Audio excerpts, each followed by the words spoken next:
Adaptations, a popular format for storytelling, taking a tale told and telling it again, differently while holding the same spirit, directly but in another medium. There are many ways to go about retelling a story, yet there are few where the adaptation is, in part, the opposite of its source material, yet holding the same exact spirit the original had.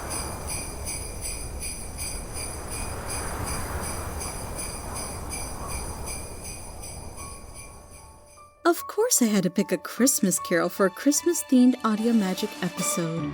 It's not only my favorite Christmas story, but also one of the most commonly adapted. To many, the story is tired and worn from years and years of hearing about the same three ghosts. Even if it's not directly ghosts or the story of A Christmas Carol, you can still see the influence such as figures representing past, present, and future. Despite how many times the same story has been told, there are still variations that divert enough or in interesting ways that help to keep the story fresh. Today's adaptation, A Princess Carol, is not about a selfish, greedy old curmudgeon who hates Christmas, but a princess from a time long gone, experiencing the new version of heartwarming and hating it. Let's start by going over what makes an adaptation an adaptation. Better yet, what makes one a good adaptation. An adaptation involves taking an already crafted story or medium, such as a song, and turning it into another, usually through another type of medium. The most common form of this is book to movie. How good an adaptation is can vary from person to person. Some believe a good adaptation is true and loyal to the book, or as much as humanly possible. Others don't mind grand changes from the book, so long as the work itself is good. Sometimes you have to account for the differences of medium, from book to movie. There are even times that the contents of the book is necessary for modern audiences. My vision of an ideal adaptation is that it's able to translate from one media to another while holding the spirit of the original. Since it's a more direct adaptation, it's important that it hits the most prominent elements of A Christmas Carol story, while matching the general feeling it gives. A Princess Carol successfully captures the feelings while touching each important element, albeit much differently than its predecessor. Luna is the Scrooge of the story. After returning to Equestria from a 1,000-year banishment, she's greatly upset over the changes made to her once-beloved holiday, causing a ruckus in Ponyville and affecting one of her guards by not allowing him to go home for the holiday. It's clear instead of a story about the importance of goodwill and cheer, it's about Luna coming to understand and respect the change in the season, to not be so stubborn and impose her will on others. This is similar to Scrooge, as he did impose his will in some way on his poor employee Bob Cratchit, and generally causing a ruckus when approached or inconvenienced directly. Whether it be out of spite for the holiday or for what it's become, each has taken issue with this day in particular, and with those who celebrate around them. No, of course I do. The driver cried. But I had hoped I could see my family for the holiday. My wife and our 2 fillies in Canterlot. They miss me so. Luna snorted. It is out of the question. I do hope the standards of our royal guard have not fallen in the 1,000 years I have been away. No guard member was ever granted a holiday off duty before my absence. Besides, I need thee on hoof in Ponyville should something happen to your beloved princess. Thou have not forgotten thy duty, I hope. The driver quickly bowed deeply. Of course not, Your Highness. Forgive me, it was not my place to request this of you. Very well. No. Luna huffed. No! She cried, standing before the carolers, all of whom had stopped singing and now were looking confused. That is all wrong. Those are not the proper lyrics. It is a carol sung at this time of year to honor thine fellow ponies. Allow me. She cleared her throat and began singing the version she knew. Her singing voice wasn't top-notch, and it lacked the cheer of Pinky and the Fillies, but it was a respectful singing voice nonetheless. Silent night, glorious night, watch the pagan Pegasus a flight, earth ponies hoof and unicorn's horn. Together this nation was born. Bless this equestrian peace. Bless this equestrian peace. That was great, Princess! But it doesn't really sound very heartwarming-ish, you know? And it's not what we got on our music sheets. Not very heartwarming-ish? Luna yelled, forgetting to drop her Royal Canterlot voice. I mean, not very heartwarming-ish? 'Tis traditional. 'Tis the very definition of heartwarming-ish. Well, I've never heard those lyrics before, Princess. I think the song has just changed over time is all. But this is unacceptable. The very meaning of this song has been lost, and thus the lesson it imparts on fillies. I cannot stand to see my beloved holiday transformed into this... She struggled for words as she indicated the decorations around her. crass display. Next comes Celestia, a perfect representation of the spirit of Christmas past. Being not only witness to the first change of the holiday and a figure from Luna's past, she is also the Princess of the Sun, as the original spirit of Christmas past was represented as a candle. From here, Luna sees the reason for the change, that being the long winter nights caused by the imbalanced nightmare moon brought. The new liveliness of the holiday helped to ease the pain brought by these long nights, with soothing light in dark times. Like Scrooge, Luna, and subsequently us, understand the exact reason for Scrooge's and the holiday's change. Scrooge most likely buried his past to not feel the pain, hence why he needed this reminder. Luna needed to understand why it was necessary to begin with, as part of her distaste for the change was that she couldn't understand why it had to. She is, in some sense, a mare stuck in time, her banishment causing this future shock. Of course she'd want to return to the comfort of the familiar, yet we can't stop change. But all too soon it passed, and we settled in for another long, difficult winter. But it was not to be, for on the longest night of that long second winter, my little ponies, my wonderful little ponies, refused to give to despair as I had done. On this night, they lit bonfires in the oval and raced each other to keep warm. They sang and danced. They feasted and made merry. Look there, little sister. I emerged from the darkness of my incomplete castle, shocked by what I saw, but beholden to such joy in these dark times. How could I refuse my subjects this new holiday? And so Heartswarming was reborn. Over the next 1,000 years, the nature of the holiday would change with new traditions added, while others were lost. But the cheer and joy of that first new Heartswarming Eve are still apparent to this day. While I sympathize with thy plight, and now understand the reason behind this new holiday, I am still unconvinced that thou sufficiently attempted to reconcile the traditions of old into this holiday of new. After this is Fluttershy, spirit of Christmas present. She may not be a jolly figure, but she does give a warm, inviting presence, as she shows Luna not only the joys the holiday brings, but how her actions affect those around her, just like Scrooge had to see. I would also like to point out how Fluttershy also shows that the meaning of the holiday was never lost, only changing. Sort of like Scrooge in that the holiday never changed. He did. He came to despise it because he became so stubborn and greedy. You sure do meet the crazies. Oh, come on, Coltroy. Let it go already. I can't stand to see you like this on Heartswarming Eve. You'll get to see your family soon enough. But Heartswarming just isn't the same without my family.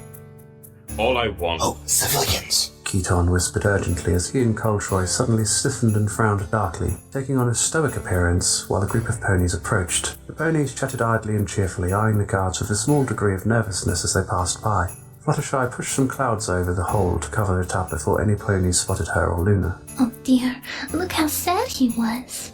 Fluttershy whispered worriedly. He really wants to go see his family. I gathered that from what he said, but he should not complain. 'Tis tradition for the finest members of the royal guard to be in the presence of their princess on this sacred night. He should feel honored. that's nice, but, I'm not sure that he, feels the same way. Then that is his loss that he cannot respect tradition. But what good is tradition if no pony wants to follow it? Fluttershy asked in a rare moment of assertiveness. Luna opened her mouth to respond, but then closed it, finding herself momentarily stumped by the Pegasus's question. She placed a hoof on her chin, pondering over the question. "'Tis not a matter of want," Luna finally answered. "but a matter of principle. One doth not abandon tradition simply because they no longer care for it." Luna glanced at the ornament again and saw that the sun and the crescent were being supported by the miniature figures of 3 ponies, who were holding the celestial bodies above their heads. One was an earth pony, one was a Pegasus, and the other a unicorn. "Is that?" Princess Celestia wanted me to show you that. She told me that we never completely forgot why heartwarming was started. The holiday has changed, but somewhere deep down, we never really forgot. "'Tis glorious! Perhaps my worst fears were unfounded. Perhaps there is hope that the lessons of the heartwarming of old can be taught once more. Oh, dear Fluttershy, I thank thee again." She turned around to face the Pegasus. Finally, Spirit of Christmas Yet to Come, fittingly played by Sakura. She has been shown in the show to be someone who's brought forewarning to others, such as in bridal gossip, while also being a guide more often than not, letting others experience lessons rather than telling. A lot like how the spirit lets Scrooge see and experience the consequences of his actions for himself. Here, Sakura uses her magic powder to show Luna her potential future, where she's the subject of exaggerated headlines, fires Twilight after hearing some harsh truths, and is left alone with the prospects of a panicked public to come. This all for the sake of her beloved heartwarming traditions that she had to force everyone to accept by replacing Canterlot's beloved tree. The same way Scrooge had to come to terms with how his actions left him to die alone and hurt the Cratchit family, all because of his stinginess. Princess declares war on heartwarming. Trees no longer to be part of city's holiday display. The press has a great talent for exaggeration, don't they? In fact, I wouldn't be surprised if it was their cutie mark. While I'm not defending their overreaction, I did warn you that something like this would happen if you weren't careful. All I did was have them replace one single tree with the depiction of unicorns, Pegasi, and Earth Pony united in friendship, to remind Equestria of the true meaning behind heartwarming. But you replaced the main heartwarming tree. Twilight groaned, putting a hoof to her forehead. The largest one in the whole city. I know your intentions are in the right place, but the main heartwarming tree is a tradition that goes back for generations of Canterlot ponies. There will be plenty of others with me. Twilight stamped a hoof on the floor in frustration. Why won't you follow my advice on this? All I'm asking is that... Do you feel unappreciated, Twilight Sparkle? Luna interrupted, her tone growing more severe by the second. Perhaps you would like to take up a new position in the Royal Employee if being my advisor no longer suits you. I would have stopped being your advisor ages ago. Twilight snapped before she could stop herself, a few strands of her mane curling upwards as they always did when the unicorn was under heavy stress. But you're so darn stubborn, I doubted any pony else could handle the job. A second later, she threw a hoof over her mouth in the realization of what she had just said. I'm so sorry. I didn't mean that. Twilight pleaded, tears welling up in her eyes. You know I didn't mean that. I just lost control. Out. Luna growled quietly. Please, Princess Luna, I apologize. You know I would never... Out! Get out! You are hereby no longer my advisor. If you think no pony can handle my request, then I shall retire the position from this day forward. Twilight burst into tears and raced for the door, slamming it behind her and leaving the princess alone in the room, the echo of the door slam the only sound. She looked down at the abandoned newspaper on the ground before lifting her front hooves to stamp on it with enough force to crack the floor beneath. Luna then proceeded to rip the paper apart with her magic, and only when nothing remained of it but shreds did she stop. Now she stood in the middle of a mass of torn paper, failing to hold back the tears which were now streaming down her cheeks. Both do overcome their selfishness and try their best to rectify their actions, coming to a better understanding while indulging in the joys of the season. down the street towards them. Right on cue, they all trotted to meet her as she approached. Ah, Twilight Sparkle, friends! I'm relieved to find me. I have been searching for thou a while now. Your Highness, forgive us. We left to search for you after you did not return, and... That is quite all right, my good servant. Thou did thy duty well. But I have a request for thee now. I want thee to return to Canterlot and spend the rest of the day however thou would like to, if thou so choose. Thank you, Your Highness. Are you sure you do not need anything from us? Just the knowledge tomorrow that thou hast enjoyed thy holiday. Leave me be, my good servants, and have a merry, heart-warming day. Many joyful thanks later, the two guards took to the air and flew off in the direction of Canterlot. Luna and the 6 mares watched them depart before the princess turned to Fluttershy. It's safe to say that despite it not being about becoming a better person, A Princess Carol does exceptionally well at capturing the spirit of A Christmas Carol. After all, one aspect of the original was coming to understand the holiday and why people celebrate it as they do. Understanding is a huge part of both stories with how Scrooge saw the struggles of others, which he fed into somewhat. The same as how Luna saw her guard struggling with the knowledge he couldn't see his family on such a big holiday, all because she wanted to stick to tradition. The focus of each is purely on the lead character and how they allowed themselves to become so selfish and, more importantly, how they changed. Themes of being good and respectful for goodness sake are the groundworks and the ultimate message of A Christmas Carol, though A Princess Carol is more about respecting others' traditions. Just because others don't celebrate heartwarming the way you do, doesn't mean you need to be a jerk about it, nor does it mean imposing your ways on others. And even if things change, that doesn't mean the spirit is lost. It's simply a time of life and warmth in the midst of a long, cold winter. A celebration of all we have, and where merriment and goodwill fill the air.